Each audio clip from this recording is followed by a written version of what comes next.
Hola. Bueno, vamos a dar comienzo a la presentación de la revista Archivos de Historia. Archivos de Historia del Movimiento Obrero y de Izquierda. Mi nombre es Hernán Díaz, pero en nombre de todo el comité. No, más fuerte no. Cállense ustedes, ¿no? Vamos a ponernos un poquito en docentes. Mi nombre es Hernán Díaz, voy a hablar en nombre del comité editor de la revista Archivos. Queremos agradecer, primero al seminario de Lucas Poy que nos cedió un poco el aula hoy. Queremos agradecer a todos ustedes que han venido, a los panelistas, por supuesto, que después nos van a hablar un poco acerca de este emprendimiento. Lo único que queremos decir como comité editor es que esto es una apuesta muy grande de una revista académica, esta publicación académica semestral. Es una revista con referato. Queremos que esta revista tenga los mejores parámetros del mundo académico, un poco para cumplir cubrir ese lugar que dentro del mundo académico no estaba cubierto. Y solamente decir que piensen que en esta era digital hacer una revista en papel es todo un desafío. Es todo un desafío, pensamos que de todas maneras vale mucho la pena, pensamos que verdaderamente es la manera en que las publicaciones académicas hoy en día circulan, así que desde ese punto de vista estamos empeñados en mantener ese lugar. Así que nada más. Después al final Hernán Camarero, que es el director de la revista, va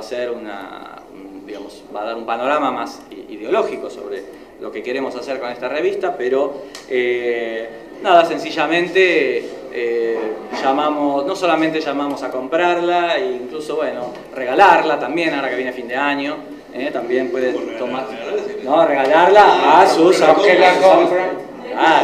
compran 10 y regalan a toda su familia, pero también, sobre todo, llamamos a tenerla en cuenta para colaborar, ¿verdad? Es decir, nosotros queremos que sea un lugar donde circule toda la producción académica acerca de estas dos temáticas que nosotros las vemos tan unidas, que es el movimiento de historia del movimiento obrero y de la izquierda, que además no solamente es de la Argentina, sino que un poco ya lo habrán visto quizás en el primer número, es mucho más amplio que la Argentina y mucho más amplio que que solamente el siglo XX.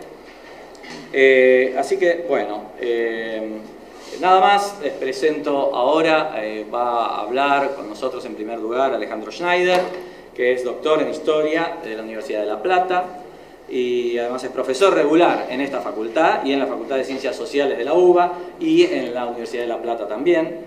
Alejandro es un reconocido especialista en la historia de la clase obrera y la izquierda argentina y latinoamericana, y sobre esos temas tiene una gran cantidad de artículos y libros, entre otros Los compañeros, trabajadores, izquierda y peronismo, 1955-1973, y con Pablo Pozzi escribió Los setentistas, izquierda y clase obrera, 1969-1976, y también Combatiendo al capital, crisis y recomposición de la clase obrera argentina, 1985-1993, y también es miembro de la Asamblea de Intelectuales en el Frente de Izquierda, y así que le cedo la palabra para que... Bueno, gracias. No sé, ¿lo hacemos tan formal de sentarnos o nos podemos poner de pie? Y de pie. Somos docentes, vos estás acostumbrado a hablar. Pagarte arriba de la mesa. No, también, ¿no? Pero antes que nada, para mí, tengo dos sentimientos ligados a esto. Con Hernán nos une una amistad de más de 20 años y para mí me pone muy, muy contento que pueda salir este proyecto, que si bien que es un fenómeno, un proyecto colectivo, se pueda materializar de esta forma. Y segundo, saludo muy contento esta revista.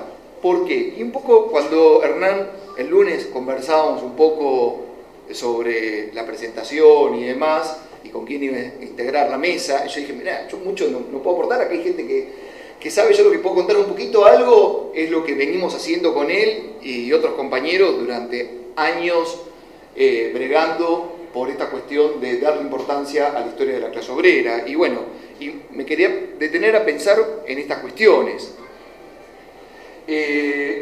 Lo primero que tenemos que pensar es que la revista es producto y el trabajo colectivo no solo de un fenómeno académico, sino de un fenómeno político. O sea, la revista, al menos en mi sentido, es académica y política. O sea, la historia, la sociología, las ciencias son verla de ese modo. Ya sé que para todos ustedes quizás piensan lo mismo, pero ¿qué es lo que representa esto? Representa una situación de lo que está pasando en el país. Representa, la revista, en última instancia, condensa algo que ha dado lugar en los últimos años.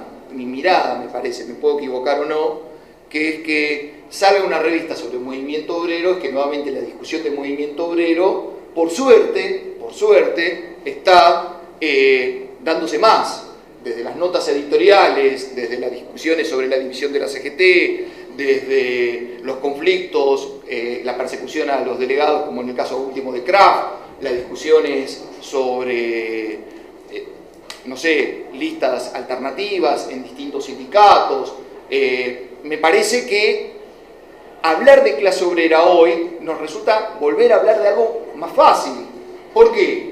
Y porque lo que venimos trabajando, y acá está Nicolás, que con Nicolás, si bien tenemos marcos distintos de pensamiento, marcos distintos de acercarnos a un objeto, yo creo que dos o tres de los que estamos acá, Hernán, Nicolás y otros que no están, en un momento de fuerte derrota, en un momento donde había una noche negra, desde los pequeños lugares que teníamos en la academia, de los pequeños lugares que teníamos en algún rinconcito, en alguna que otra revista, qué sé yo me acuerdo en el caso de Taller, pero Nicolás tiene, no sé, ya casi 20 años de PIMSA, o justo bueno, por ahí.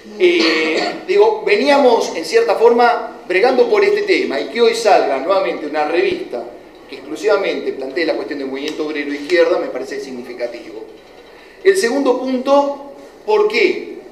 Para mí es significativo, porque la revista, por lo que me da la impresión, por lo que vi de la primer nota y demás, apunta algo de lo que me he cruzado en distintos lugares y replanteado pensar la clase obrera. No solamente la clase obrera, como lo hemos charlado muchísimas veces en las clases, en torno a los sujetos sociales de carne y hueso, y no como una categoría creada en laboratorio, ni no solo pensar, como en algún momento se discutió, una clase obrera como militante únicamente, o una clase obrera pensada en torno a las estructuras sindicales o tal o cual dirigente, sino que me parece que la revista apunta a hablar de los trabajadores interviniendo con determinados elementos, ¿sí? Primero, no quedándose en Argentina, lo cual me parece muy bueno. O sea, tener una proyección internacional. Volver a lo que históricamente los viejos decían, la clase obrera internacional, y que después distintos fenómenos nacionales la han pensado y la han restringido a ámbitos particulares, localistas, y que incluso los académicos han reproducido, intencional o no intencionalmente. Segundo, que me parece importante pensar a la clase obrera como un sujeto vivo, con determinadas problemáticas que muchas veces se nos escapan. Por ejemplo, por diversas experiencias, por ir a dar clases en otro lado, por ejemplo, en el último tiempo, pensando clase obrera, en el caso, por ejemplo, de Puerto Rico, está muy ligado al problema de raza, y yo durante años el tema de raza no lo trabajé, para nada, nunca lo preocupé, y digo, estoy contando que algo que lo tuve que tocar frente desde hace 7 años que estoy dando clases en otro lugar, y que los problemas, cuando hablo con los dirigentes de UTIER, que son los dirigentes de los trabajadores de energía eléctrica, o cuando hablo de los pocos docentes que en Puerto Rico se dedican a clase obrera, o cuando veo el tipo de organización sindical, cuando voy a discutir o a aproximarme, me encuentro con cosas que yo no las consideraba, que sabía que existía, pero que trabajando sobre la clase obrera argentina, trabajando sobre peronismo, sobre izquierda, sobre comisiones internas, cuerpo delegado, discutir burocracia o no, por ejemplo, el concepto de raza no aparecía. Y me parece que si ahora aparecen artículos, o hay una mirada, o hay una intención de abrir a cuestiones que, digo, mi defecto, no lo miraba ni de raza, como no lo miraba en torno a los problemas de género, o no lo miraba en torno a cuestiones de etnia. En otros lugares sí, qué bueno que la revista sea un lugar de intercambio para enriquecer un concepto, para enriquecer una comprensión, un instrumento de análisis de una realidad social, ¿sí? Que no pasa por, como en los 90s hablaban de sectores sociales, populares, urbanos o cualquier otra categoría, sino una clase obrera que en su heterogeneidad está expresando distintos problemas y distintas particularidades, partiendo desde la cuestión de raza, hasta cuestiones de género, cuestiones de etnia, y me parece, si la revista, yo me quedaba pensando en esta introducción que hizo el colectivo editorial, si incorpora este concepto, presenta la problemática mundial de tratar de ver esto, es un salto también historiográfico. ¿Por qué? En términos de América Latina, ustedes recordarán, ¿qué obra de historia de América Latina de movimiento obrero tienen en forma completa, paralela en torno a la actualidad? Nada. Tenemos que remontarnos a los 70, a los trabajos de compilación de Pablo González Casanova, nos tenemos que remontar a los trabajos de 80 de Melgar Bao. No hay trabajos colectivos sobre la clase obrera, en términos comparados, como también durante los 90 desaparecieron conceptos como revolución, como conceptos como lucha de clase, como conceptos básicos, campesinado, revuelta, revolución. Y ahora, si empezamos ya, al menos los que nos dedicamos a clase obrera, a instalarlo, a debatirlo, a pensarlo en términos internacionales, en compararlo, ver distintas particularidades, me parece que es un gran acierto, es un gran avance poder hacer eso. Y digo, ¿por qué? Porque es una pelea que tenemos que dar, contra algo que quedó instalado en las universidades, pero no solamente en la Universidad de Buenos Aires o en la Universidad de La Plata o en las universidades acá en Argentina, sino también en México, en Puerto Rico, en Bolivia, en Colombia, que es tratar de ver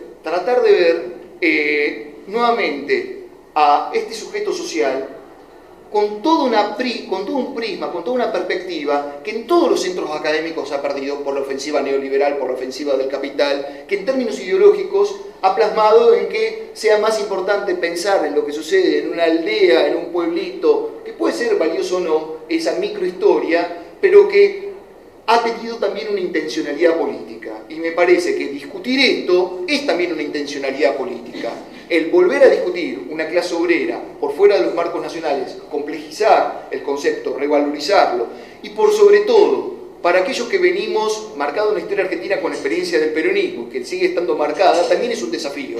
¿Por qué? Por esto de que sea movimiento obrero izquierda. Porque históricamente, y al menos en los debates historiográficos, siempre cuando uno discute, que muchos de ustedes me conocen cuando discuto el concepto de resistencia, ¿sí? Siempre se habla de la resistencia peronista y se le pone ese adjetivo. Y se pone el objetivo de la identidad, de la cuestión, y no se piensa que también la resistencia pudo haber sido de otra forma, esa resistencia obrera, con otros tipos de expresiones como realmente fue. O sea, ¿por qué? Porque también en ese debate, al menos los que hicimos historia o hacemos historia, también luchamos con una situación distinta a otros lugares donde discutir izquierda y movimiento obrero quizás estaba más cercana.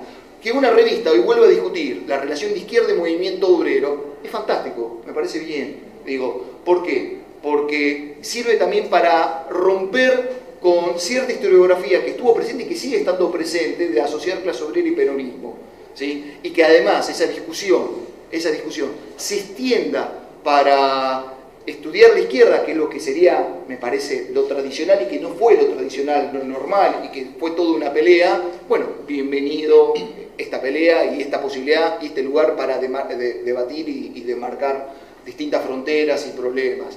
Digo, me parece que la revista tiene que ver con un momento muy especial que está pasando en el país, que tiene que ver con esta revalorización de la clase obrera, o sea, no es casual, que tiene que ver con todos los problemas, por más que se hable de desocupación o no, o se hable de si hay empleo, si hay incremento de trabajo, ¿no? Hay elementos que siguen persistiendo de los 90, me parece la precarización laboral, y me parece que discutir estos temas, discutir el tema de la clase obrera y los desafíos y los problemas, si se hace en el ámbito académico, bienvenido y sirve. Y vuelvo a insistir, no es porque creo que sea un simple debate académico, sino porque creo que el debate primero es político y luego académico. Y me parece que la pelea, que la revista me parece que encamina, apunta para ese lado. No sé.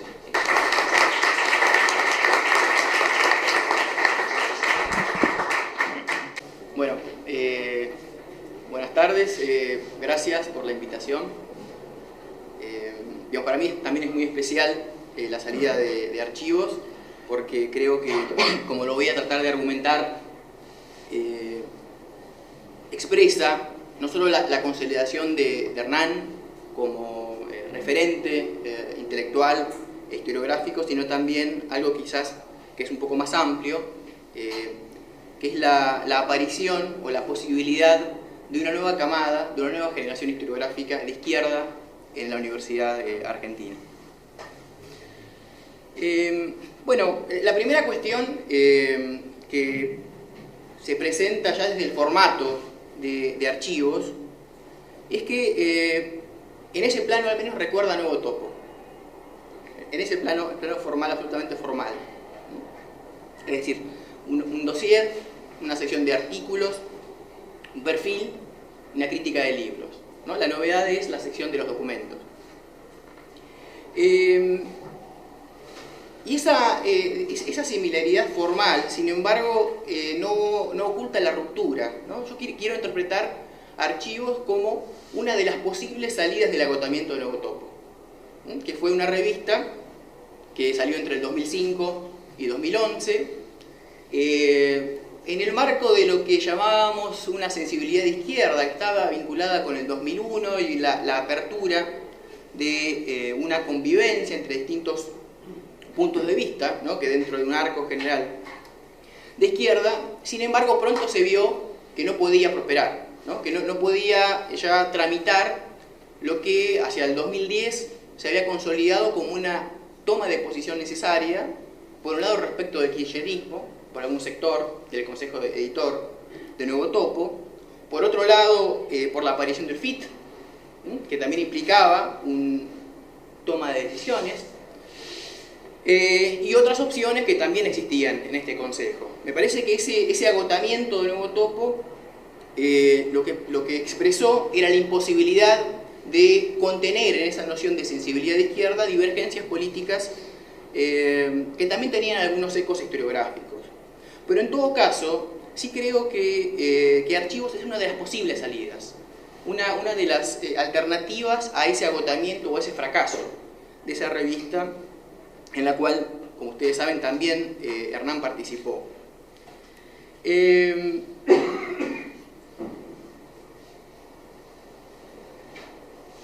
Ahora, creo que ese agotamiento supuso dilemas de difícil solución y problemas, ¿no? Y problemas que son, creo yo, aquellos que la revista Archivos quiere superar, ¿no? Quiere ser una superación de esas dificultades que apagaron la vida de esa revista anterior. Y yo les decía que una tesis de lectura es ese ánimo de novedad que tiene la revista. También refractando en cierto modo el número 1 de Nuevo Topo, este número fundacional de Archivos comienza con este dossier, Movimiento Obrero e Izquierda en la Argentina, 1880-1950, que a mi juicio es este dossier representativo de buena parte de los esfuerzos investigadores de la joven izquierda historiográfica en los años recientes. Esto es, no creo que sea una mera reunión de académicos y académicas que buscan un espacio de publicación, es algo más. Es la fragua, es la coagulación de la posibilidad de plantear una ruptura historiográfica. Es un proyecto mucho más denso, entonces, que la mera adición de sociólogos, historiadoras, escritores, etc. Hay algo más sustantivo y que por lo tanto implica debates mucho más agudos que la convivencia en un espacio heterogéneo.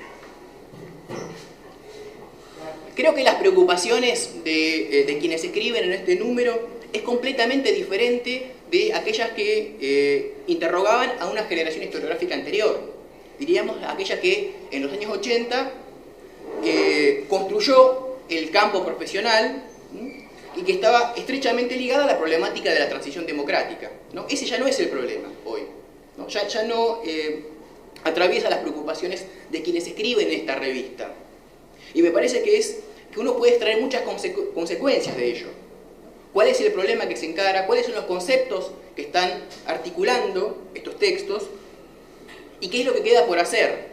¿De qué modo se estructura la operación del conocimiento? ¿Qué política del saber está operando en estos textos? ¿Qué latencias, por ende, se expresan? ¿Y qué es aquello que esa misma elección de un problema recorta, ¿no? O deja en la sombra como algo todavía por desarrollar. Se trata entonces de la mera sustitución, diríamos, en la planicie regular del campo científico que se reproduce, tal como parece sugerirlo la transmisión de ideas de los directores o directoras de tesis a los tesistas. ¿Es esta revista de nuevos investigadores e investigadoras un reflejo de una suerte de movimiento demográfico en la academia? ¿Es que se tenía que dar de algún modo? Se trata de que la jubilación de los maestros o de los directores o de las directoras da paso a una nueva camada y por lo tanto lo que está aconteciendo en archivos es algo que va a suceder naturalmente, demográficamente dentro de 15 años o dentro de 20 años, o hay algo más. Yo creo que no. Creo que no se trata de un movimiento natural.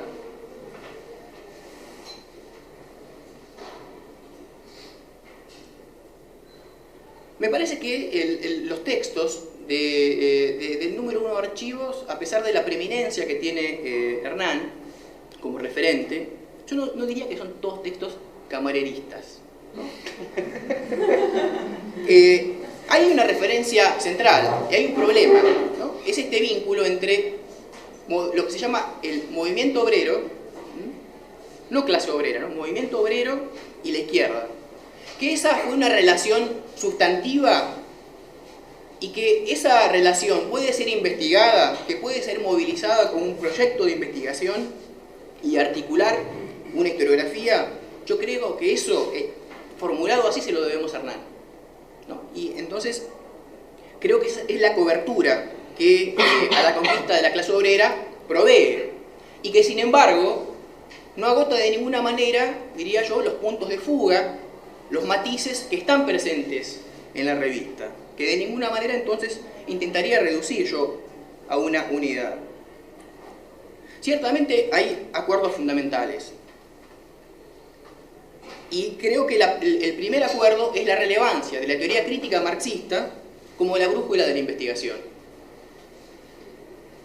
Es cierto que en este número no se observa una discusión teórica o conceptual vinculada a discutir qué marxismo o qué nociones del marxismo están regulando, están guiando estas preocupaciones, estas investigaciones.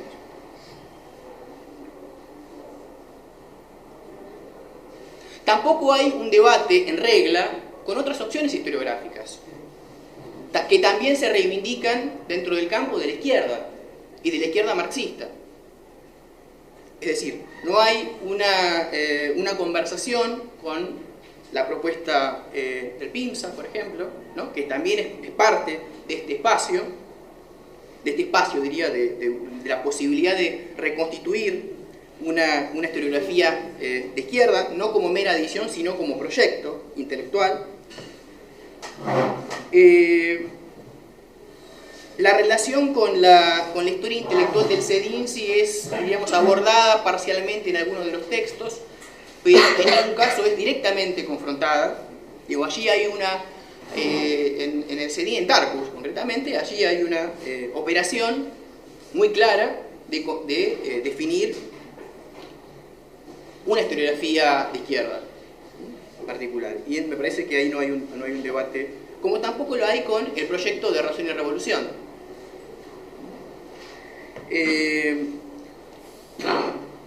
Y yo creo que esto se da porque el marxismo aparece como una suerte de lingua franca, ¿no? Que permite comunicar todos estos lenguajes, todos estos proyectos, y que pueden convivir, ¿no? No sin debates, no sin discusiones. Pero en todo caso, ahí veo yo una tarea por hacer en la construcción de la identidad de la revista. Me parece que otro punto de encuentro entre los distintos textos, entre los autores y las autoras, es la prosa, ¿no? Es la escritura académica. Al respecto no hay un debate. Como se anuncia en los créditos, en la primera página de la revista, el sostén económico del número, al menos parcialmente, proviene de un UBASIT, de un proyecto UBASIT, que también aporta, ¿no?, la cobertura universitaria. Y también es universitaria la lógica digamos, que se anuncia de la configuración de los textos a partir del referato, a partir de la normativa de la página final, cantidad de caracteres, modo de cita, etcétera, etcétera. Pero yo diría que todos los textos son bastante sobrios en su escritura, ¿no? Y siguen, por lo tanto, una estética que es, digamos, la que, bueno, Hernán señalaba, ¿no? Esta es una revista académica y que pretende tallar en el campo. Y no es tanto que yo esté aquí señalando que tengamos que subvertir esas categorías, porque eso evidentemente no es una decisión que uno toma libremente, sino que se actúa en condiciones reales de existencia.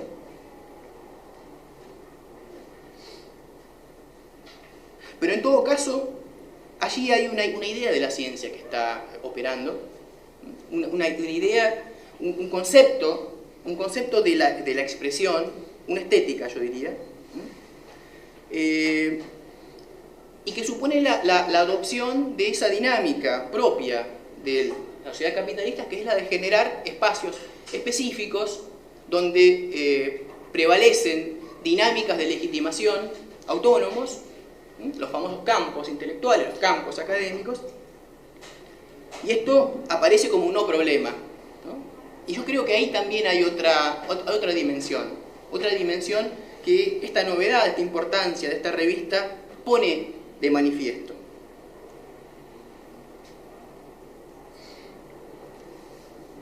Archivos apuesta por avanzar en una indagación de la historia del movimiento obrero, ¿no? Como les decía, una categoría más restrictiva que la de clase obrera, pues supone su organización, su identidad, su conciencia, ¿no? La noción de conciencia vinculada al movimiento obrero aparece en la declaración inicial, ¿no? El texto introductorio. En la interrelación con la izquierda, comprendida como, cito, una cultura de oposición e intento de superación de la realidad social imperante, fin de cita. Los estudios historiográficos del dossier proponen avanzar en la línea editorial, revelando sus posibilidades y las tareas, digamos, por realizar, ¿no? Así, Lucas Poy describe los problemas historiográficos y agrega notas metodológicas alrededor de la acción del socialismo y del anarquismo en la formación de la clase obrera en la Argentina de los alrededores del 1900. En realidad, como el autor reconoce avanzado su texto, él está discutiendo Buenos Aires, ¿no? Discute Buenos Aires, la formación de la clase obrera en Buenos Aires. Y aquí yo creo que tenemos un problema que también se abre a partir de esa relevancia que posee el recorte geográfico en otros artículos del dossier. Y subrayo esto porque desanudar las ideas que hace de Buenos Aires la Argentina es una discusión esencial a mi juicio. Porque Buenos Aires ha sido, en los últimos 60 años, esto es en la historia de la constitución, de los saberes sociales en la Argentina, la prueba de la modernización, la prueba del cambio social, ¿no? No es para nada casual que aquellos estudios que se presentan como el paradigma de la historiografía progresista en la Argentina se hayan situado, básicamente hayan problematizado Buenos Aires, ¿no? Y poner en suspenso esa relación entre la parte y el todo de Buenos Aires, creo yo, es una tarea fundamental que esa aspiración de crítica radical de la revista, de una revista de izquierda, a la cual no puede sustraerse. En la medida en que evite interpretar al marxismo, como ha sucedido en el siglo XX, en algunas de sus formulaciones, como una teoría de la modernización, ¿no? Me parece que aquí hay otra aspiración y creo que allí hay una tarea. A pesar de todo, de aquello que los trabajos tematizan, el peronismo parece ser un centro gravitatorio hacia el que tienden las reflexiones de Hernán Camarero y Alicia Rojo sobre el comunismo y el trotskismo, respectivamente. Esa preocupación no es solo suya, pero es dominada en los ensayos historiográficos de Laura Caruso y de Diego Ceruso, para capturar, me parece muy interesante esto, las tensiones propias de los temas que estudian, ¿no? No licuar, por ejemplo, los dilemas del sindicalismo revolucionario a partir de la preocupación básica desde el campo de pensar solo el peronismo, o básicamente el peronismo, por ejemplo.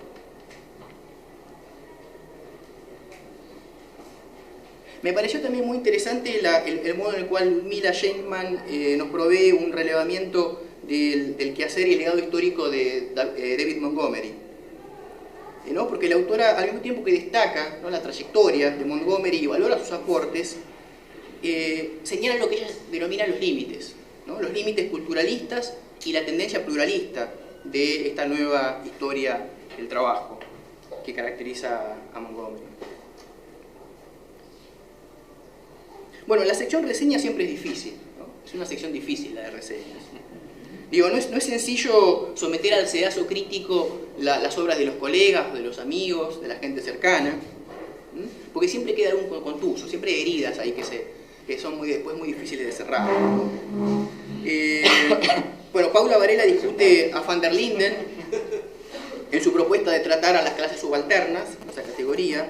Martín Manuli revisa el trabajo de Dolores Martín sobre el movimiento anarquista español. En Hernán Díaz, el trabajo sobre Jean-Paul Sartre en torno a la LSR.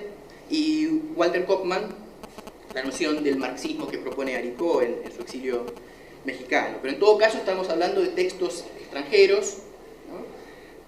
O póstumos, ¿no?, como el caso de Aricó. Quizás la única excepción es el trabajo, es la crítica que hacen Ariel Leidelman y Débora D'Antonio a la obra de Vera Carnovale sobre el PRTR. Pero está claro allí que hay una diferencia, digamos, de visión del mundo, ¿no? Entonces digamos, que Vera Carnovale no es de nuestro espacio, está en otro lado, entonces es más fácil, creo yo, ubicar cuál es su sitio. Y me parece que está muy bien como lo hacen. Creo que todavía tenemos que ver cuáles van a ser los relevamientos que se van a hacer de las obras de conocidos, de amigos, de amigas. Me parece que esa es una tarea importante. Vamos a criticarte vos. Tenés paciencia. Echa en el barro.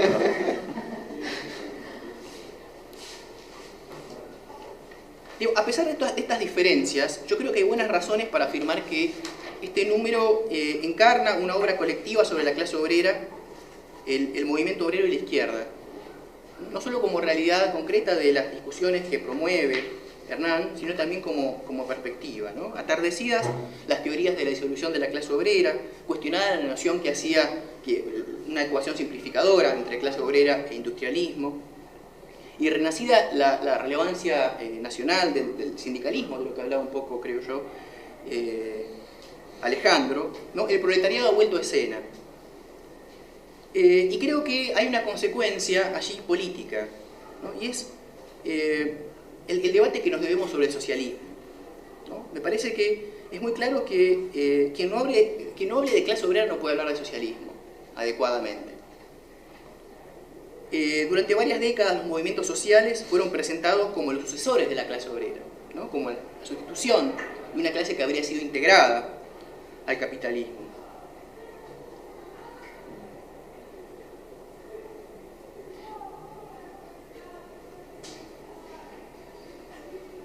Pero se ha mostrado que ninguna alternativa que parecía prometer la diferencia, ¿no?, la divergencia, la ruptura, la negatividad, está fuera del orden social capitalista.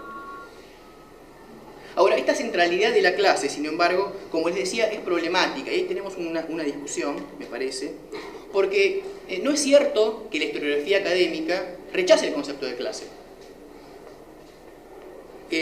Toda tesis de historia social, digamos, en la metrópoli, que es Estados Unidos, tiene que implicar una dimensión de clase, una dimensión de género y una dimensión de raza o de etnización.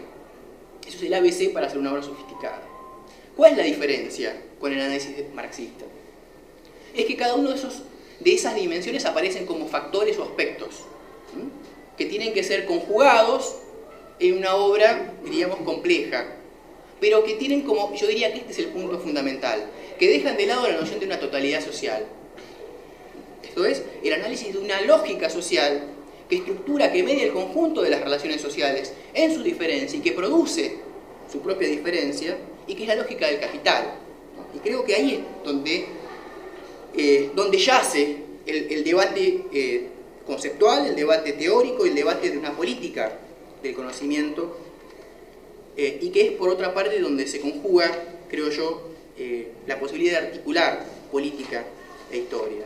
Y en este sentido, creo que Archivos nos lega en este primer número bastante más que importantes balances y críticas que lo componen. Yo creo que también implica una obra por hacer, supone la posibilidad de una historiografía por construir, y me parece que poner de relieve esa tarea es algo que tenemos que celebrar. Gracias. Gracias, buenas tardes, y yo también quiero empezar por agradecer esta invitación. De la presentación de Hernán, no sé si agradezco tanto la última parte, como siempre digo, ahora todo el mundo sabe qué edad tengo, gracias a ese conflicto. Pero agradezco la invitación a los editores de Archivos, sobre todo teniendo en cuenta que yo no soy historiador, no soy un profesional en ese terreno, y además teniendo en cuenta de que los editores de Archivos, por lo menos Hernán Camarero, ya me conoce, o sea que no tiene excusas para esta invitación, no puede decir que se equivocó. Hay una gran ventaja cuando a uno le toca hablar tercero, y es que puede referirse a todo lo que dijeron los demás. Eso es precisamente también dialéctica obliga a la gran desventaja. Los demás dijeron seguramente que mucho mejor todo lo que, o casi todo lo que uno quería decir. De todas maneras, acá estoy, me invitaron, vine, algunas cosas me van a tener que soportar. Yo me leí toda la revista con gran gusto y con mucho interés.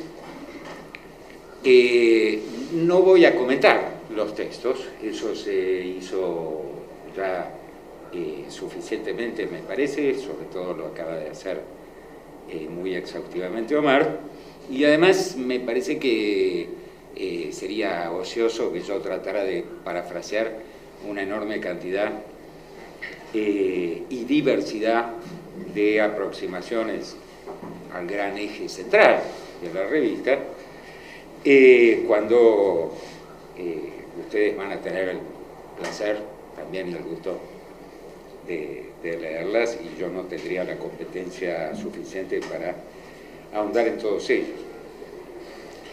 Sí, evidentemente quiero decir yo también mi enorme alegría de que haya aparecido una revista de estas características.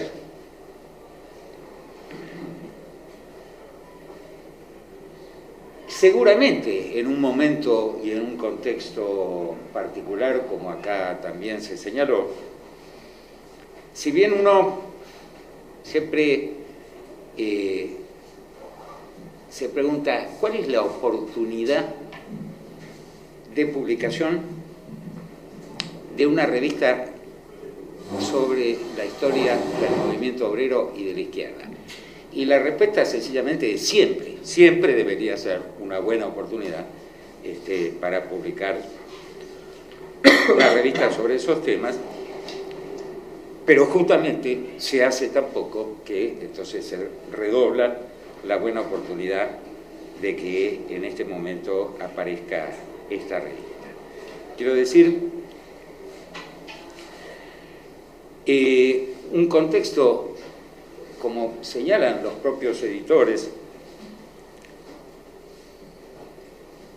que en buena medida se puede calificar de una nueva época de posibilidad de apertura teórico-políticas frente al contexto de la feroz crisis mundial que está atravesando ese mundo del capital que acá se señalaba en términos generales, y de ahí que yo también subraye y celebre las intenciones, y ya se ve en el primer número ciertas realizaciones de ocuparse de la cuestión en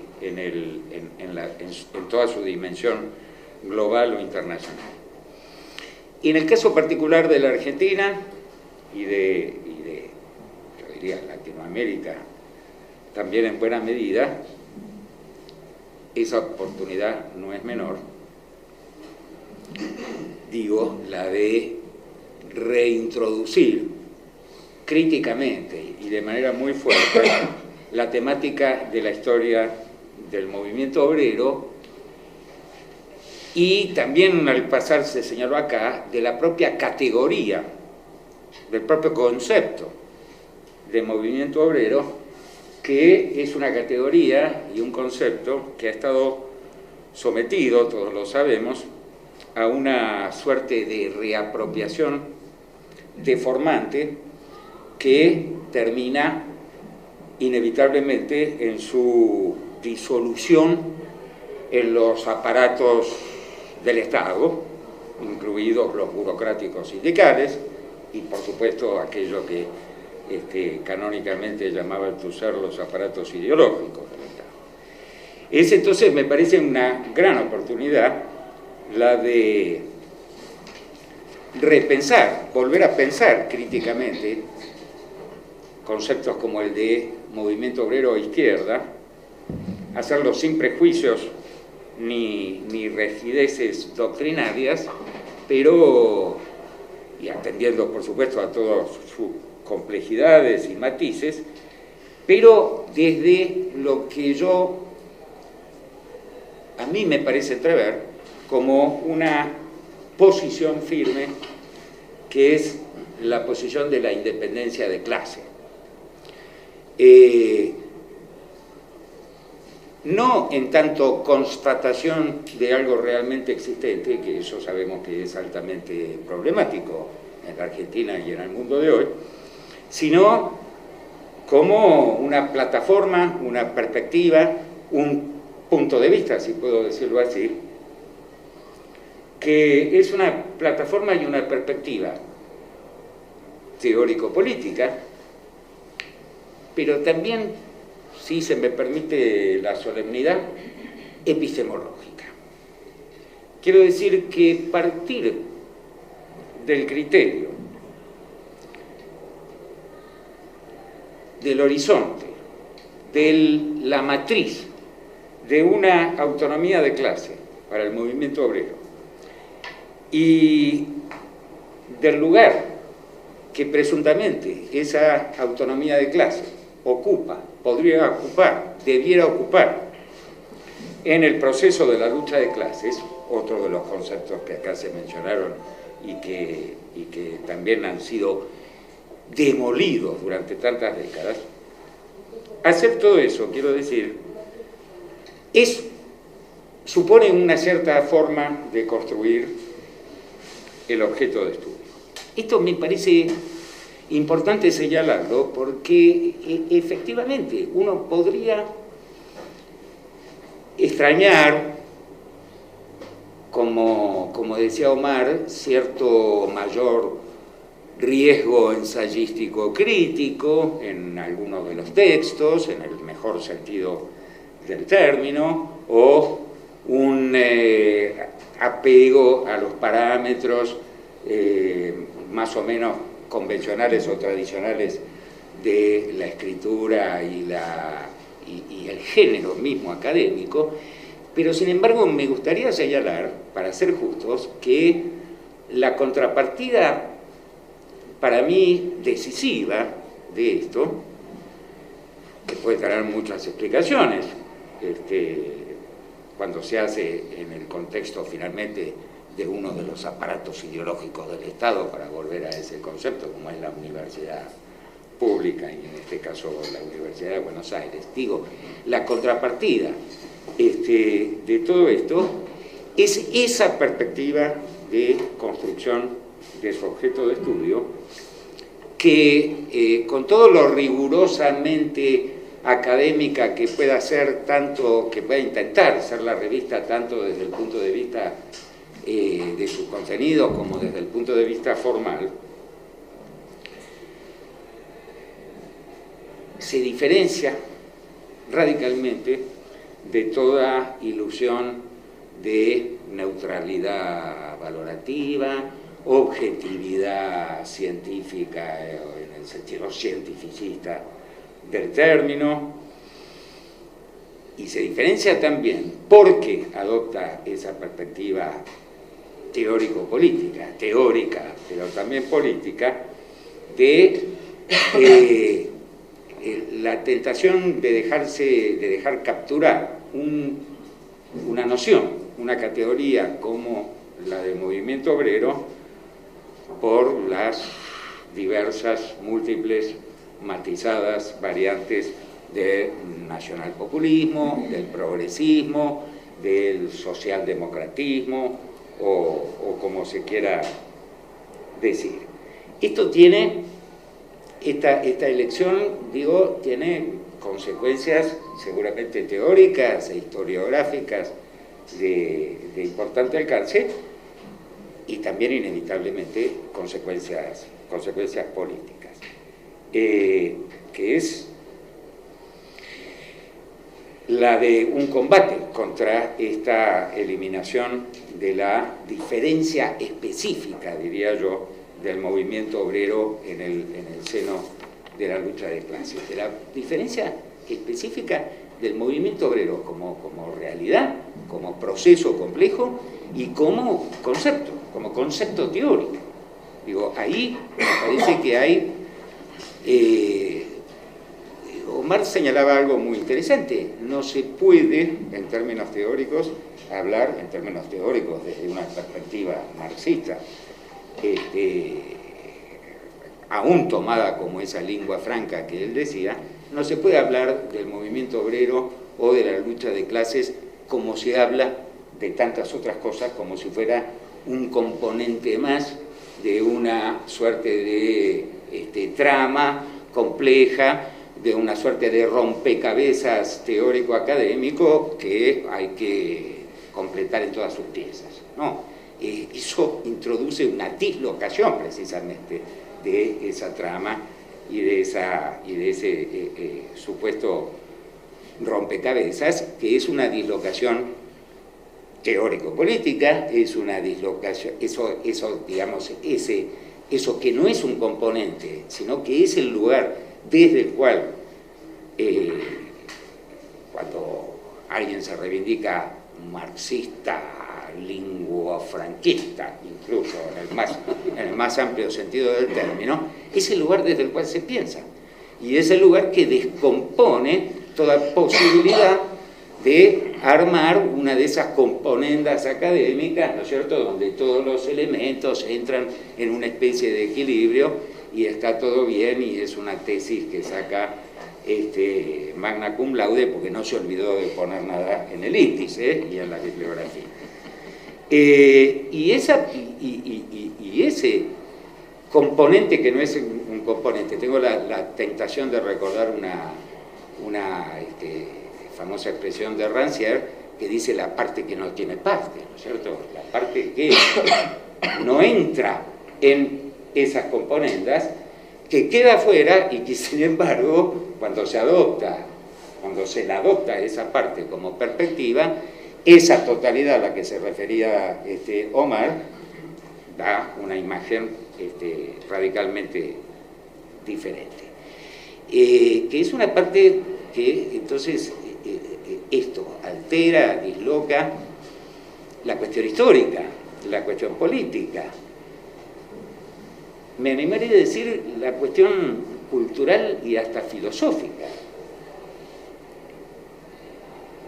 Porque sin olvidarnos, y me parece muy bien, un señalamiento que si recuerdo bien se hace en el editorial de la revista y en algún otro de los artículos, que es el señalamiento del riesgo de la reducción culturalista, sin abandonar entonces esos fundamentos económicos, sociales, políticos más duros, también durante décadas en esta suerte de inflación de los estudios culturales, los multiculturalismos y demás, se barrieron un poco al costado justamente el elemento que suponía esta dislocación de la que hablo. Digo, sin olvidarnos de todo eso,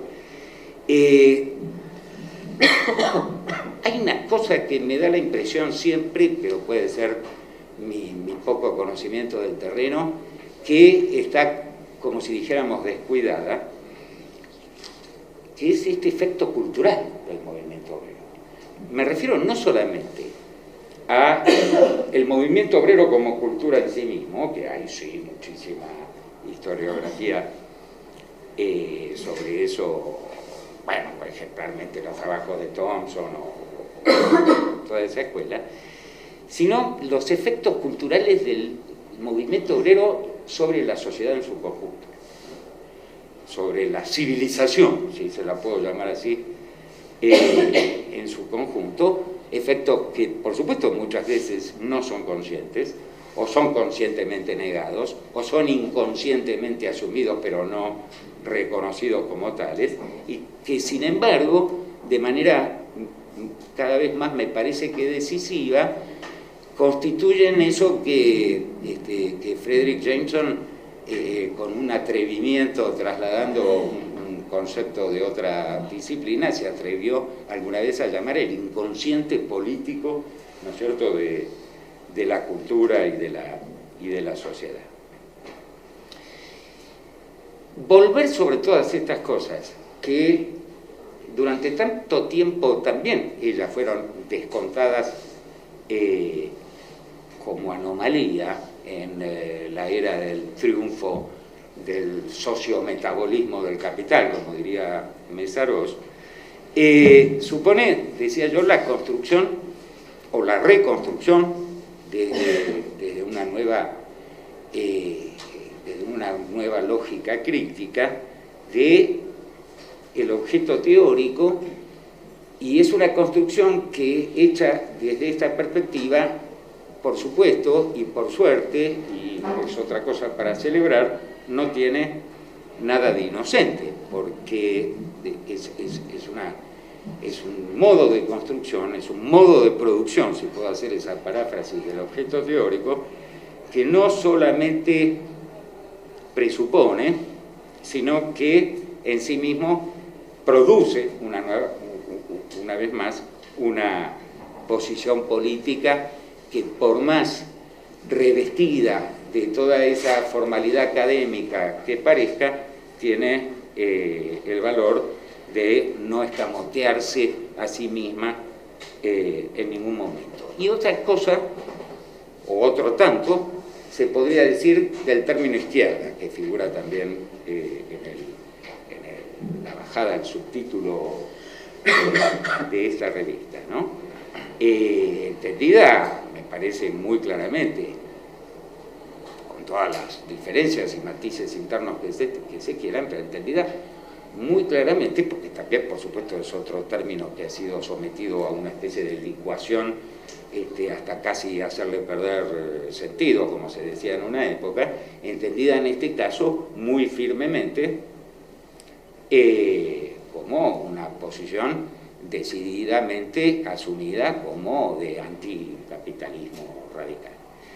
Que esos dos términos, que esos dos significantes estén juntos, quiero decir, el de movimiento obrero y el de izquierda, estén juntos, cosa que en otra época nos hubiera parecido absolutamente natural, pero que hoy en día es todo un rehallazgo, digamos así, no deja a su vez de producir efectos interesantes, me parece, que es el principal de los cuales es el de una recuperación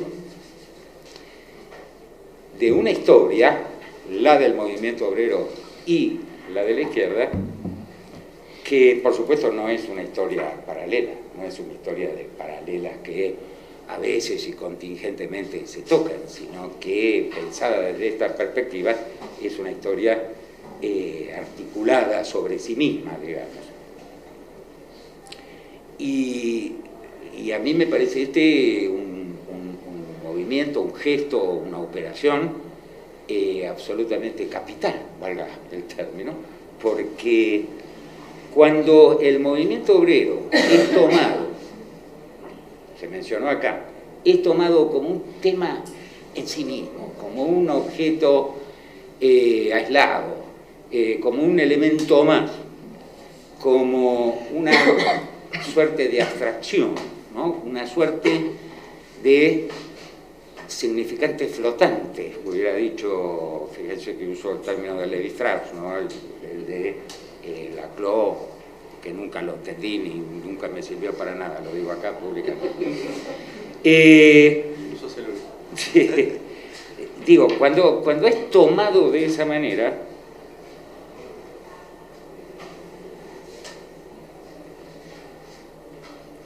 se corren demasiados peligros. En términos reales y que han producido mucho sufrimiento en la historia, se corre el peligro de que ese movimiento obrero no articulado, no entendido, con una necesaria articulación con la izquierda y en particular con la izquierda revolucionaria, ha servido, no es cuestión de ocultarlo, todos lo sabemos, ha servido en la historia y en la historia del siglo XX en particular, a veces para lo peor, para usar fracciones enteras de ese movimiento obrero abstracto como soporte de las peores políticas posibles del capital.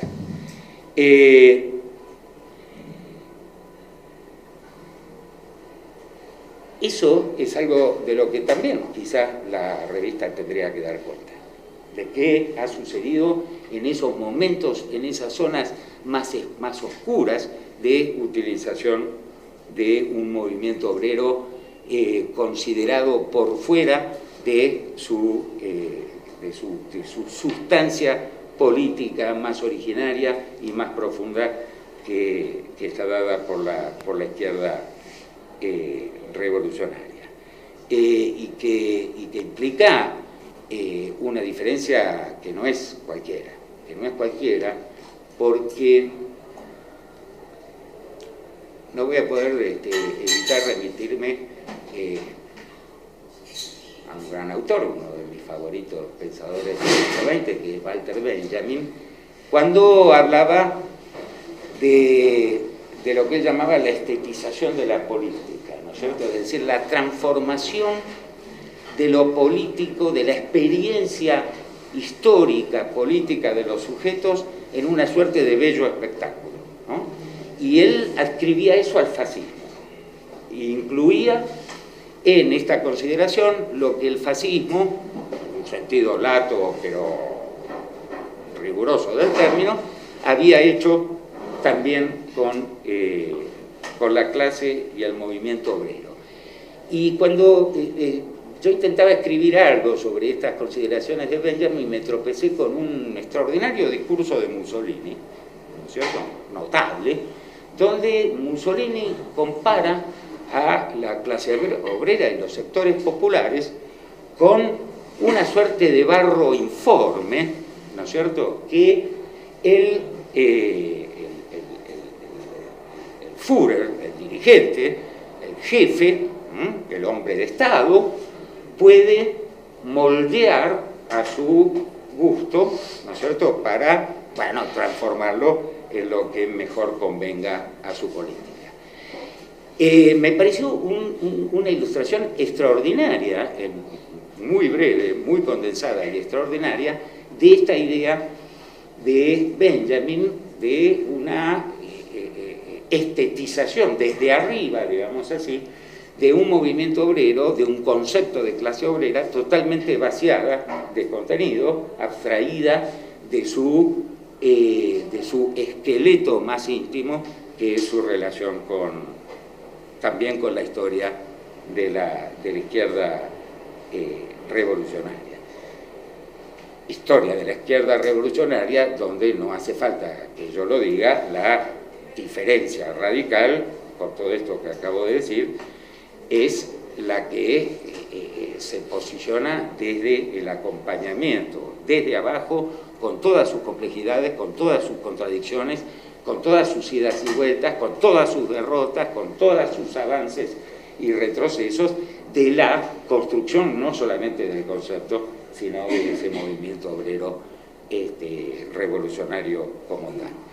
El tener entonces una revista que incluya estudios que exploren todas estas dimensiones múltiples desde una posición claramente arraigada en esta articulación entre el movimiento obrero e izquierda que la revista enuncia, me parece, más allá de los matices, de las críticas, de las diferencias, me parece que es algo realmente para aplaudir. No les va a ser fácil, no les aseguro ningún lecho de rosas, porque ya sabemos todas las resistencias, aún cuando se cuiden todas esas formalidades académicas, todas las resistencias que la historiografía tradicional, académica, y la no tan tradicional tampoco, que campea muchas veces en la Universidad Argentina, les va a oponer. Pero bueno, uno no está acá, ¿no es cierto?, solamente para divertirse, uno ya tiene suficiente experiencia de chocarse la cabeza contra la pared. Yo soy por mi lado materno vasco, así que se imaginan que tengo la cabeza ya bastante apoyada como para... No sé. Bueno, muchas gracias.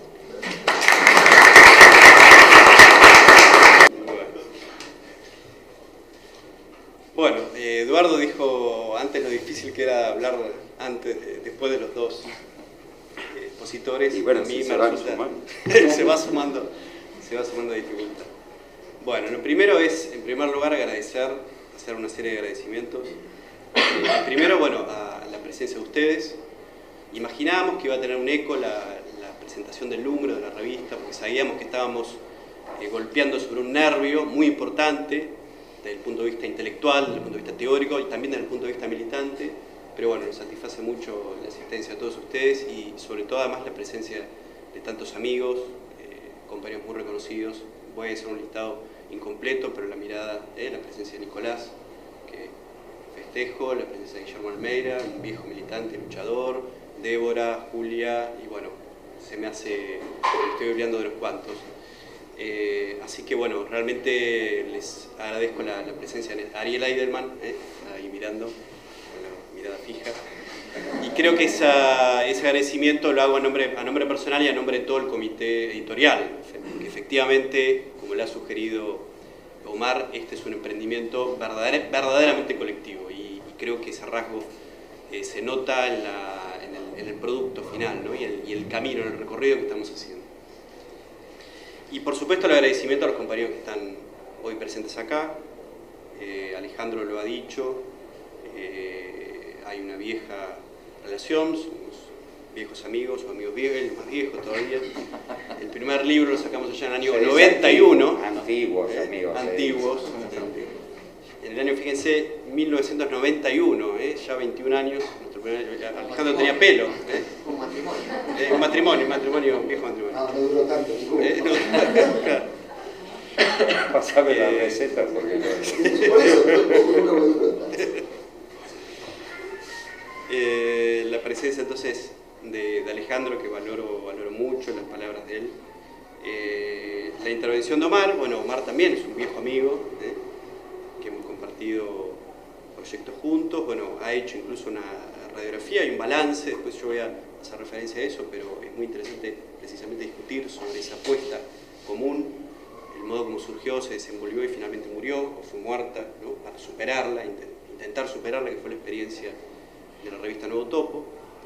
Y bueno, por supuesto también la presencia de Eduardo Brunner, que es un intelectual, desde mi perspectiva, y creo que comparto la opinión de todos, un intelectual de izquierda muy valioso, que ha unido a su capacidad como intelectual un compromiso activo, y ha destacado muy bien Hernán en la presentación tanto lo que hemos compartido, o esperemos seguir compartiendo, dándole nuevos bríos a la Asamblea Intelectuales en apoyo al Frente de Izquierda, que yo creo que ha sido un paso muy importante, una apuesta muy importante, y por supuesto la lucha que hoy está librando Eduardo junto con más de 600 compañeros docentes en contra de la jubilación compulsiva que está pretendiendo el rectorado de la universidad, y bueno, queremos convertir este mismo acto, esta misma presentación en un reclamo, en un repudio y un llamado a la lucha por esa medida tan injusta. Bueno, yo creo, en un momento él se preguntaba por qué los invitamos, todos compartirán que fue muy valioso y fue muy rica la presentación, no se solaparon, no se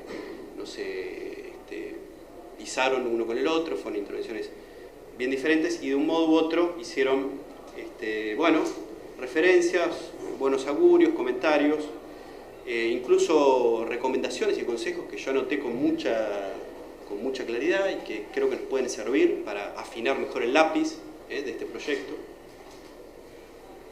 Y bueno, han sido, en lo personal, me llevo con una cantidad de comentarios muy valiosos, muy interesantes, no esperaba otra cosa, estaba preparado para eso.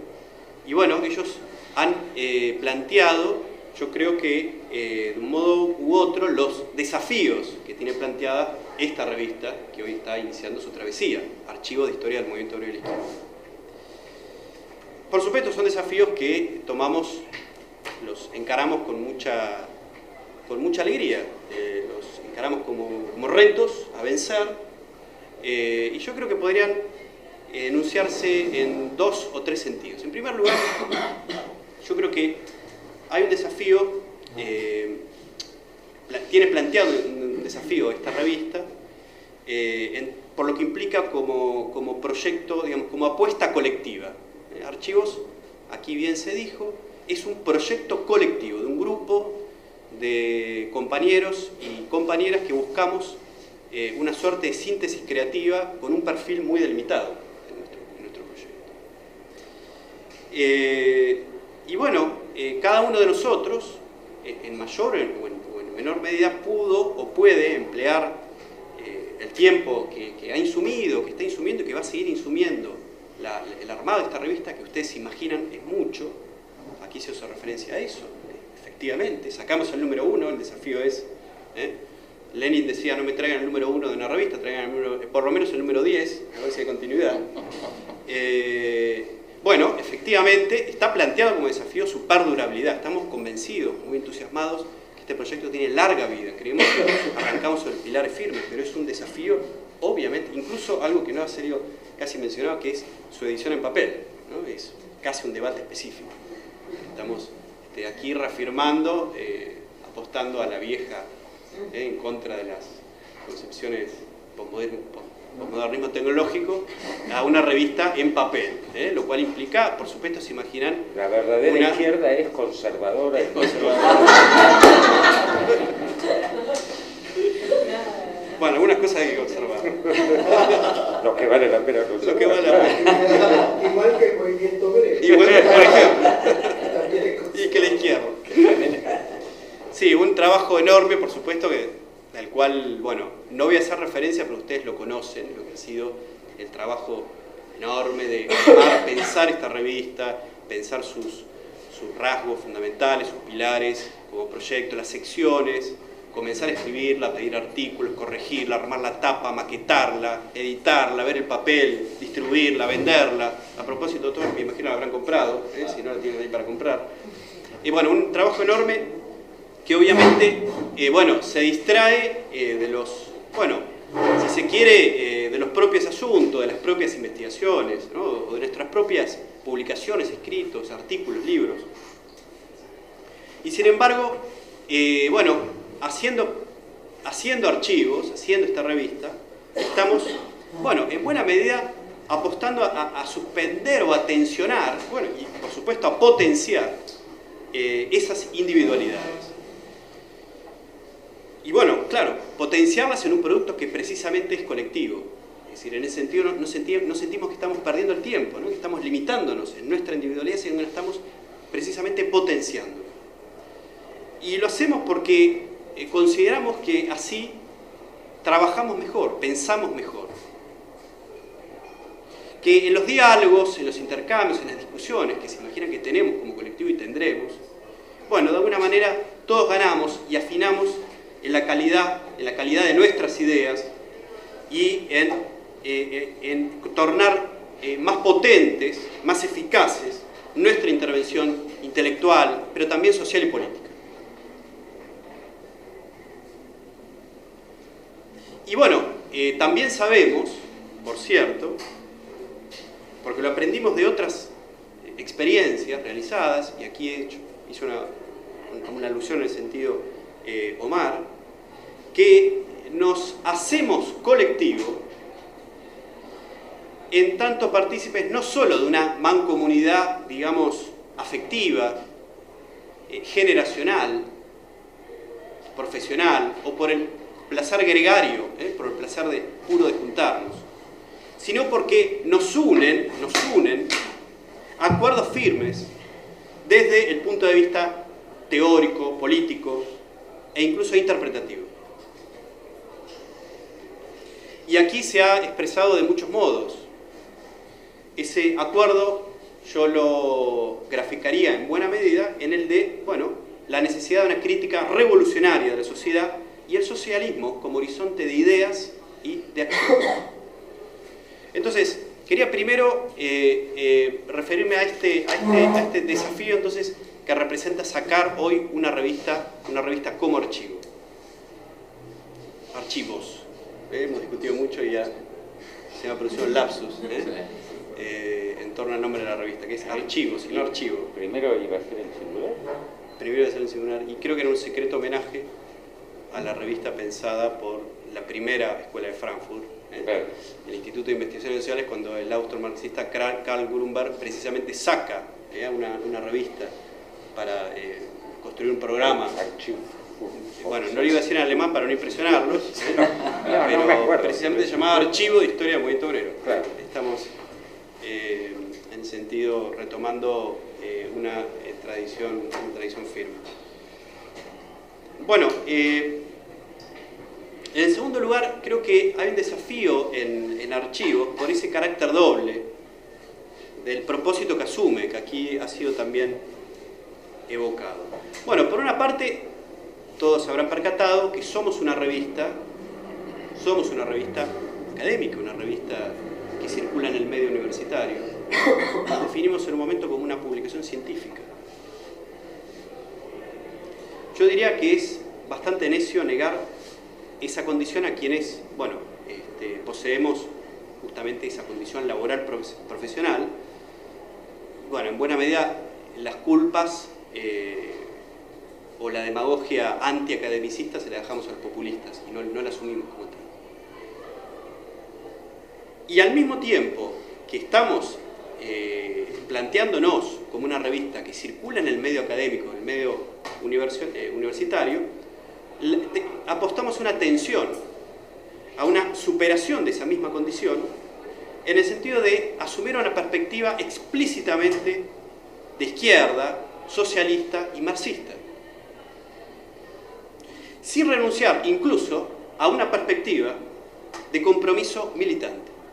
Por supuesto, pensamos que, y aquí se ha discutido, creo que ha aparecido tanto en la intervención de Omar como de Eduardo, el uso que hacemos del marxismo. Omar tiró una punta que es, sin duda, otro de los grandes desafíos de la revista, que es pensar qué tipo de marxismo, es decir, introducir la discusión sobre la situación hoy de la teoría marxista, y ese es uno de los debates implícitos de nuestra revista, que lo pensamos encarar, pensamos hacer algún aporte en ese sentido. Es decir, no tomar un uso instrumentalizador del marxismo, o incluso como adorno, o ponerlo como, digamos, utilizarlo como un adorno, como un elemento en el contexto de una apuesta pluralista, anodina. Y por supuesto porque nos tomamos en serio lo que significa definirnos como marxistas, que significa una cantidad de cosas, y significa rechazar otra cantidad de cosas. Por supuesto, siendo conscientes que la mejor manera de conocer el mundo es, por supuesto, colaborar en su transformación, luchar por su transformación. En ese sentido, por supuesto, nos colocamos en una posición crítica del uso que el marxismo se da para apostar a proyectos que lo contradicen en su propia esencia. Es decir, creemos, y lo decimos a viva voz, que por supuesto el marxismo no puede ser instrumentalizado para recaer en concepciones incluso liberal republicana, socialdemócratas, es decir, no puede haber un marxismo de Alfonsino Wiener, como tampoco puede haber un marxismo de Kirchner o Sabatella. Es decir, creo que hay cierto debate que puede, digamos, ciertas posiciones que pueden circunscribir qué es lo que significa ser marxista. Ahora, decía, ese doble carácter de ser una revista académica que no renuncia a una perspectiva militante, una perspectiva, digamos, una subjetividad militante. Entonces, asumimos esa condición, alguien ha denominado esa condición anfibia, ha utilizado el término condición anfibia. Lo asumimos en el sentido sin complejos, aún siendo consciente de los riesgos que esto acarrea. Ahora, dos preguntas en ese sentido yo creo que se imponen. La primera, ¿por qué deberíamos conformarnos, siendo nosotros académicos, investigadores, como, bueno, tomarlo como un precipitado inalterable, incuestionable, y conformarnos con la mediocridad, la chatura, la intrascendencia que está campeando hoy en el mundo, en el medio universitario, en el medio académico, que en buena medida se ha convertido en el reino del análisis cada vez más fragmentado, irrelevante, del refrito, del eterno refrito, de la repetición acrítica de cualquier moda intelectual, que nos dice que, por ejemplo, la seriedad, la profundidad, la creatividad en el despliegue de una obra de investigación o de reflexión debe hacerse despojada de cualquier compromiso político y en renuncia explícita a toda subjetividad militante. Es una pregunta que nos formulamos. Al mismo tiempo, ¿por qué la asunción de una explícita subjetividad de izquierda marxista tiene que aceptar como destino una esquemática vulgar y conservadora, renunciando al desarrollo de una elaboración crítica y profunda que recupere todos los avances del conocimiento científico y al mismo tiempo se proponga construir conocimiento crítico? Es decir, ¿por qué aceptar esta encerrona, esta disyuntiva de hierro que en definitiva nos incapacita en nuestra doble condición de intelectuales y de militantes? Bueno, en algún sentido, nosotros hicimos, Archivos representa una respuesta a esta disyuntiva, a este doble interrogante que nos tornaba incómodos. En buena medida, romper con esa visión, ese malestar que se puede expresar en que Archivos aparece como demasiado militante, izquierdista para los estrechos marcos del sistema académico, lo somos, y alegremente lo somos, estamos en ruptura, y al mismo tiempo puede Archivos aparecer como demasiado académica y formal para cierto practicismo militante. Sí, también lo usamos como un desafío en esa doble dimensión. Bueno, ni siquiera pretendemos inventar la pólvora con estos planteos, ni dejamos de reconocer otros intentos pasados y presentes que han acometido desafíos, bueno, semejantes. En todo caso, bueno, ¿cuál es nuestro ángulo, o nuestro ángulo más específico, original, con nuestra revista? Bueno, yo creo que en buena medida es, se lo he dicho acá, la temática y el problema en torno al cual gira nuestra revista. Recién Omar planteaba, nos incitaba de manera, lo ha dicho aquí y lo ha fundamentado en otros lugares, a no cejar en el sentido de ser cada vez más claros y más firmes en la apuesta por una auténtica historiografía socialista, una auténtica historiografía marxista, una genuina historiografía marxista y de izquierda en Argentina. Ahora él lo ha denominado, un poco para escandalizarnos a nosotros, bellos espíritus antipopulistas, con la bravata de ese término revisionismo histórico de izquierda, del cual no se hizo cargo en la intervención, pero acaba de sacar un libro en ese sentido. Es decir, un revisionismo, dice él, un revisionismo histórico de izquierda que ataque de frente la primacía de la razón progresista, sea esta en clave liberal republicana, socialdemócrata, populista, y que no tema en la tarea por cuestionar las bases conceptuales y las prácticas en las que este consenso historiográfico a vencer se ha ido sosteniendo en el tiempo. Bueno, nosotros efectivamente, ni ebrios ni dormidos, renunciamos a esta empresa, independientemente de lo que nos parezca, si nos parezca, cómo nos parezca feliz o propicio los términos. Efectivamente, también nos hacemos carne de este desafío.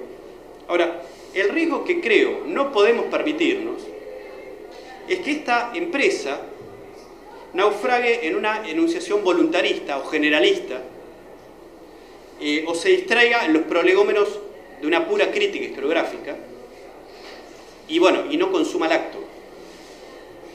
Nosotros creemos que ganamos sustancia, ganamos precisión, definiendo un campo temático de estudios que nos permite un ejercicio práctico de esta nueva historiografía socialista por construir, de esta nueva historiografía marxista por venir. Y bueno, queremos haber abordado justamente uno de sus ejes centrales, o tomar uno de sus ejes centrales, que es el de la reflexión y elaboración sobre el sujeto potencialmente transformador de esta sociedad, de esta caduca sociedad existente. Podríamos haber formulado otro eje estructurante, pero creo que hemos elegido el que nos resulta más vital. Y en ese sentido, la anécdota que mencionábamos de por qué Grunberg, ¿no? Por qué el Instituto de Investigaciones Sociales en Frankfurt en el 21-22, cuando trazaban un programa de análisis, no era yo, no casualmente, no eras vos, te miraba, pero Grunberg. Era Grunberg, sí, lo dije bien, trazaba precisamente el estudio, ponía a su revista archivos del movimiento obrero. Bueno, efectivamente, con nuestra revista queremos estudiar a estos dos sujetos de manera profunda, inextricablemente unidos, vinculados en su vinculación. Claro, y ahí nos hacemos carne de dos categorías. Acá ha habido reflexiones muy importantes sobre esas dos categorías. Efectivamente, nosotros estamos trabajando deliberadamente, desde la puesta misma, el título de la revista es Movimiento Obrero. Queremos, en ese sentido, picar más alto. Damos por sentada la existencia de la clase y asumimos la existencia de un sujeto consciente en sus fines, que se dota de política, de programa, de estrategia. Queremos elaborar, queremos analizar precisamente esas formas con las cuales el movimiento obrero ha devenido históricamente. Y lo queremos hacer no solamente en la Argentina, nos proponemos como una revista de historia del movimiento obrero en la Argentina, en América Latina y en el mundo. Queremos traspasar las fronteras nacionales y lo hacemos, como lo explicamos en nuestra presentación, por varias razones. Una de ellas es para romper con una de las taras que ha tenido la historiografía obrera en la Argentina, que es un excesivo provincialismo. Y aquí Omar ha enunciado otro aspecto que me parece muy valioso también, que es la tara porteñocéntrica o la limitación porteñocéntrica. Fíjense cuánto nos queda aún por vencer, que en el primer número no hemos roto completamente con esa concepción. Somos conscientes de ese límite y él ha apuntado muy bien porque ha hecho una lectura muy profunda del texto.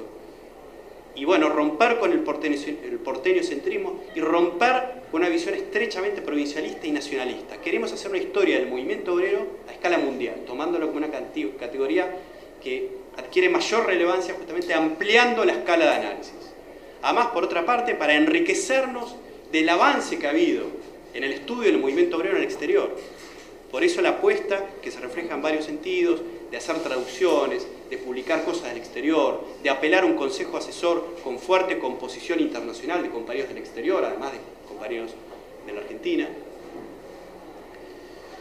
Y bueno, por cierto, tomar la categoría movimiento obrero, ponerlo como eje de análisis, implica una apuesta historiográfica, pero también el desafío que ha anunciado Eduardo, porque también en nombre del movimiento obrero se han cometido, en nombre de un tipo de movimiento obrero, ¿no? O determinada concepción del movimiento obrero, se han cometido aberraciones históricas. Es en ese sentido la nuestra una apuesta historiográfica y también una apuesta política por reconstruir esa categoría como unidad de análisis y también como planteo político, sabiendo por supuesto todo lo que hay que pensar y todo lo que hay que discutir y contra qué hay que combatir. En la Argentina eso tiene nombre y apellido.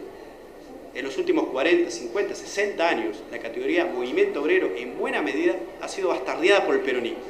Hay que rescatarla y restaurarla de la mugre de las concepciones de cuerpos orgánicos, verticalismo, conciencia, idea de pacto social, de colaboración de clases. Eso significa hoy movimiento obrero. En ese sentido, llamar a nuestra revista Revista de Historia del Movimiento Obrero significa recuperar una categoría y potenciarla con categoría de análisis y de acción política.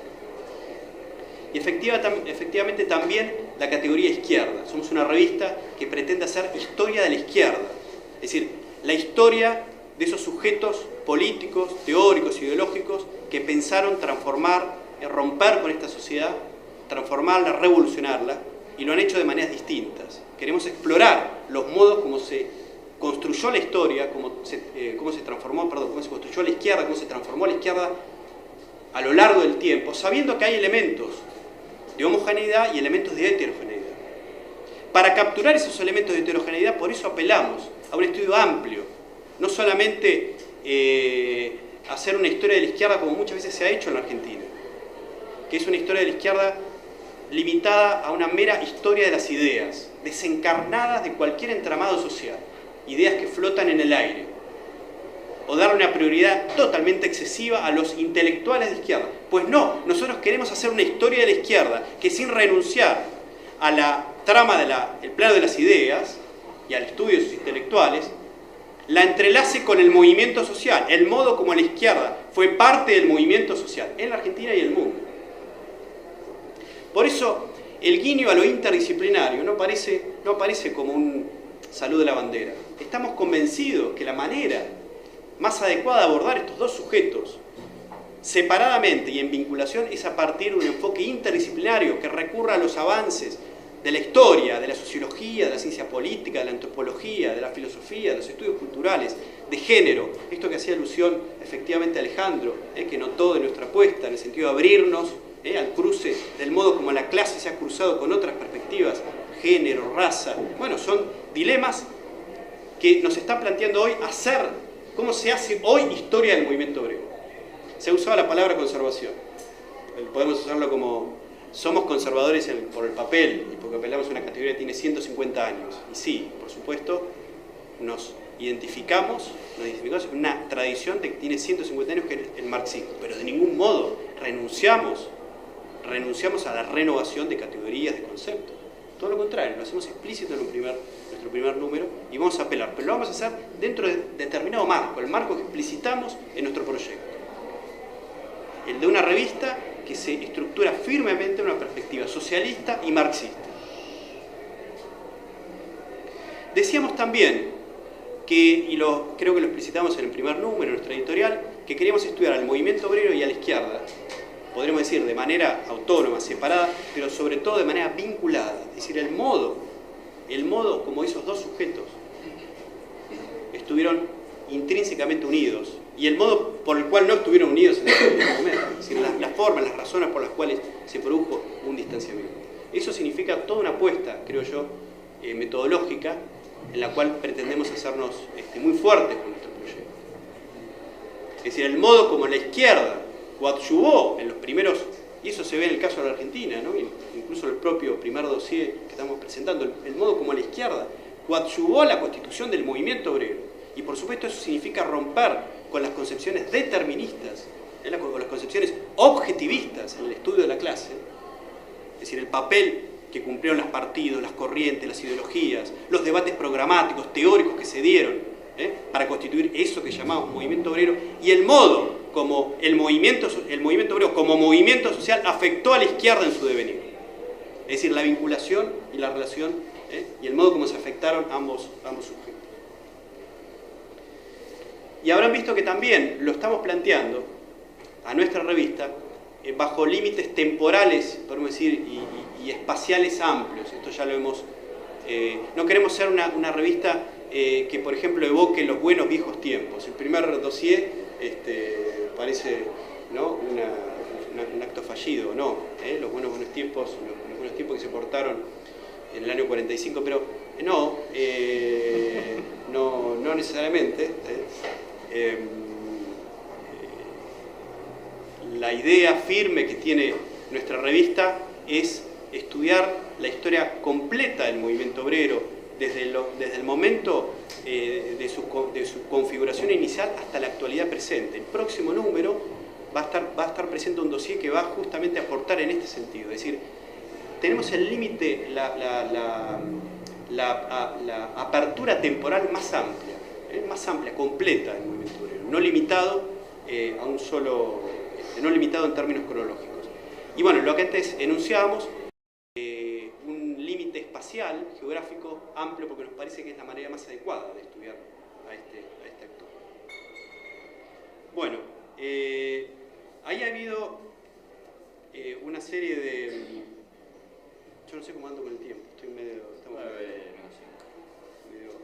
excesivo y queríamos dar paso a la posibilidad de algunas intervenciones del público, que bueno, a ver, en función del tiempo me parece que podríamos iniciar ahora. Bueno, quería cerrar esta presentación,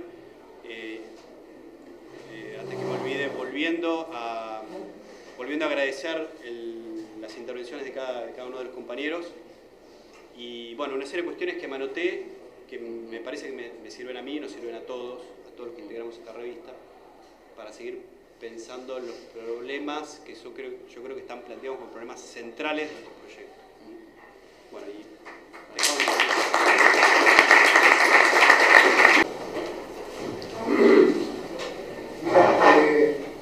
primero, solo para saludar la aparición de la revista.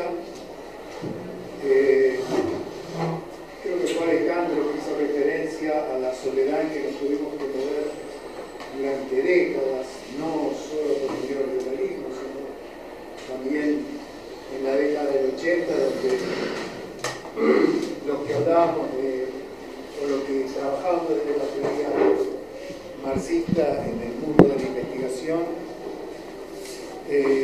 éramos calificados como locos de la guerra, y esto es actual,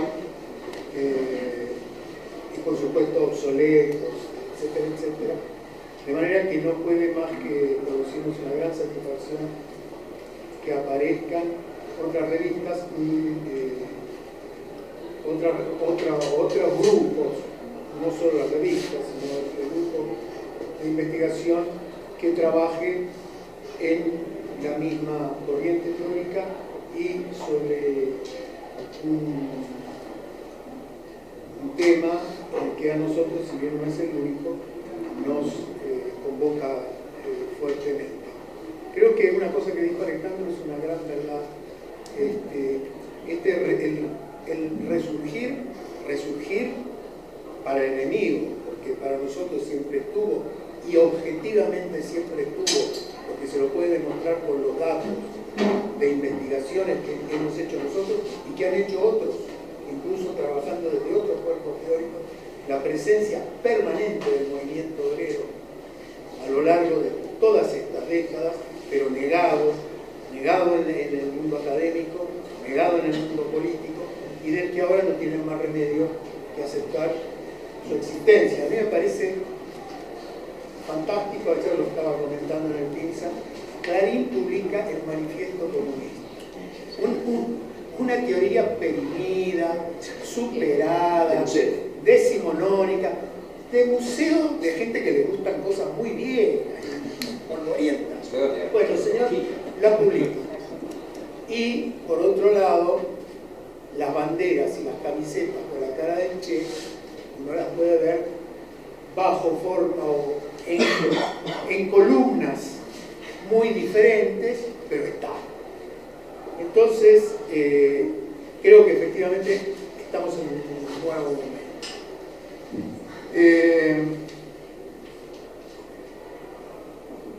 Lo último a lo que quería hacer referencia es nosotros, tanto en la época en que una parte de lo que hoy es el PINSA estuvimos en el SICSO, particularmente yo que estuve bastante más de 20 años,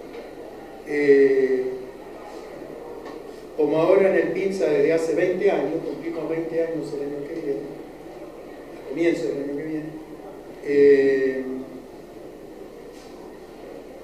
el objetivo fue siempre producir conocimiento científico, producto de investigación, con los instrumentos que nos da esta teoría. Y en ese sentido, les hago una observación que les tengo mucha más fe, porque los conozco como investigadores, a vos, a Lucas, a vos, ¿sí?, que por el hecho de que cumplan con las normas de publicación del mundo académico. Nosotros nunca terminamos de aceptar eso, lo discutimos mucho y decidimos que no. Nosotros no tenemos consejo internacional, nosotros no tenemos referencia externa, porque nosotros somos el referir más exigente que puede haber. Pero está bien que lo hagan. Digo, son distintos caminos por los que se va haciendo. Pero no es por ese lado que va a ser el aporte de la revista. Va a ser porque ustedes son buenos investigadores. Y lo han requete demostrado. Eso es. Guillermo Almeida. Sí, yo saludo también el esfuerzo y la iniciativa y la idea. Me parece excelente el programa que desarrolló Hernán.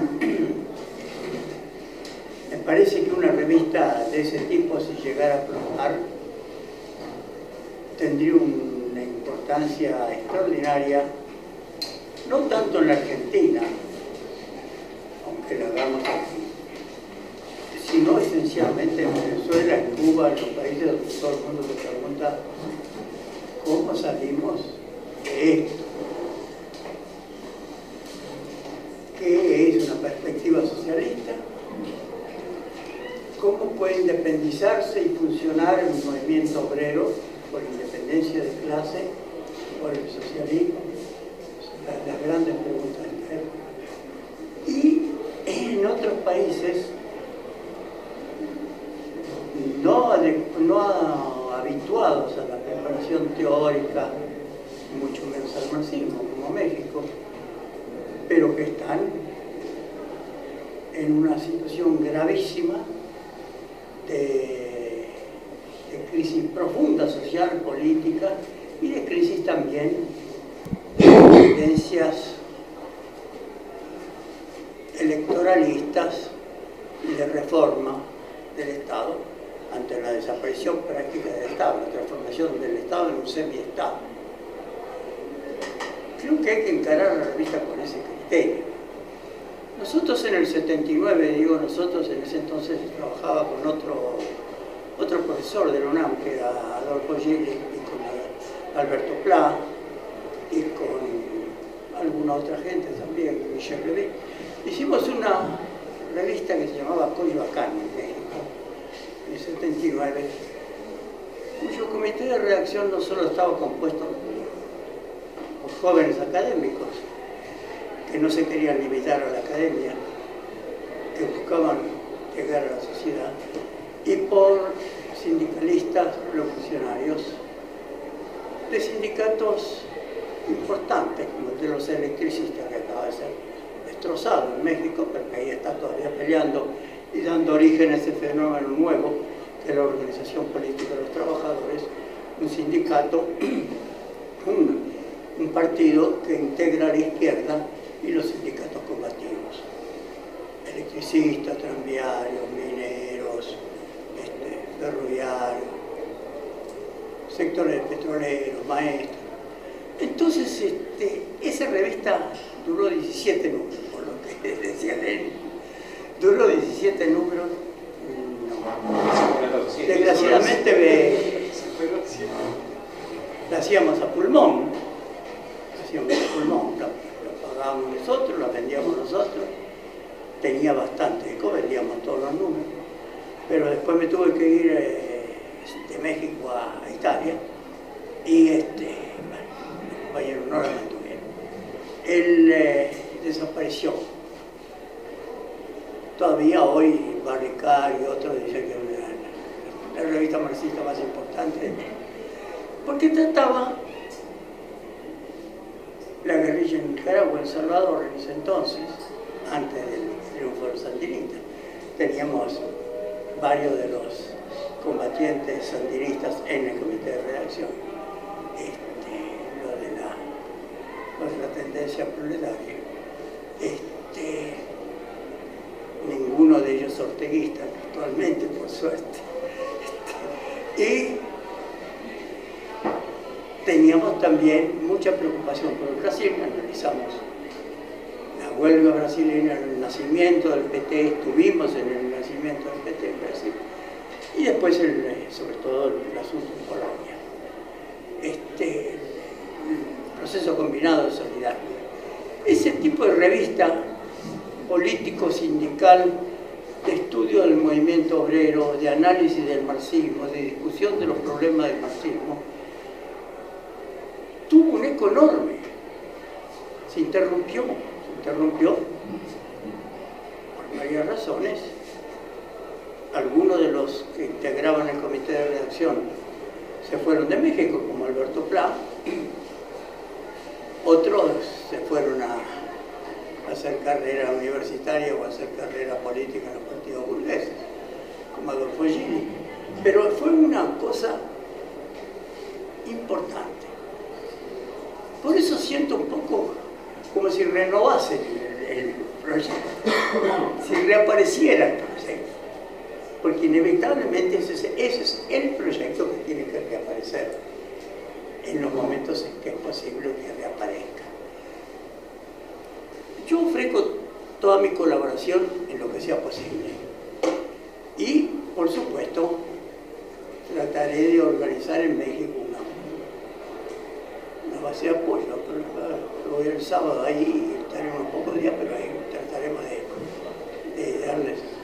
Porque el asunto no es tener un consejo de asesores internacionales, eso nunca asesoran, los asesores ni discuten ni nada. Eso es totalmente formal.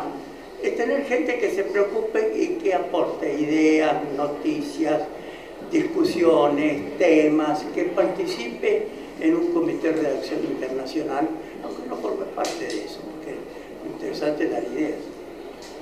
Yo creo que hay que destruir la posibilidad de una renovación por desesperación y por vacío, de un pseudo-anarquismo que no es tal, con el espontaneísmo y todo el estilo de Hobbes y también destruir una visión absolutamente estéril y castrante del marxismo presente en los sectores absolutamente sectarios que se dicen marxistas y que lo único que hacen es desprestigiar al marxismo con su sectarismo. Son cacciavotti, como dicen en Italia, expulsan a la gente, los llevan. Entonces, eso no se puede hacer condenándolo solamente, hay que dar las ideas en positivo, sin siquiera mencionarlo, pero crear un elemento sano que desplace la comida chatarra. Yo creo que esa es la tarea, me parece muy importante, y lo que ustedes están haciendo.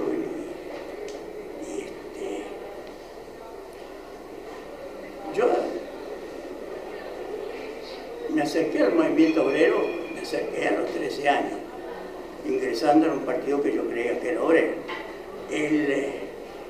Después fui obrero durante muchos años, sindicalista, estuve en Córdoba, estuve en la Huerta Grande y La Fabra. Es muy importante ver cómo en Córdoba o en Rosario, y en cierta medida también las características entonces de la Potia, de Tucumán, surgían núcleos que no tenían nada que ver desde el punto de vista de su composición social, de su juventud, de su estructura, con lo que estaba sucediendo en Buenos Aires. Eso es muy importante, yo creo. Y por lo tanto, no solamente como persona como historiador, como una persona que ha dedicado tiempo a la historia del movimiento obrero, sino también como ex militante y como persona integrada en el movimiento obrero y de la izquierda. Saludo esta iniciativa que creo que será porvenir si la sabemos plasmar en una forma seria, con investigaciones serias, con un pluralismo de ideas suficientemente amplio como para argumentar, convencer y sobre todo con una selección de temas que sean importantes, fundamentales, no secundarios, ¿no? Porque concuerdo con la idea de que no nos podemos dedicar tanto al estudio de casos, salvo que ese caso ilumine en una forma más general otros lugares. Hay que hacer más a fondo sobre estudios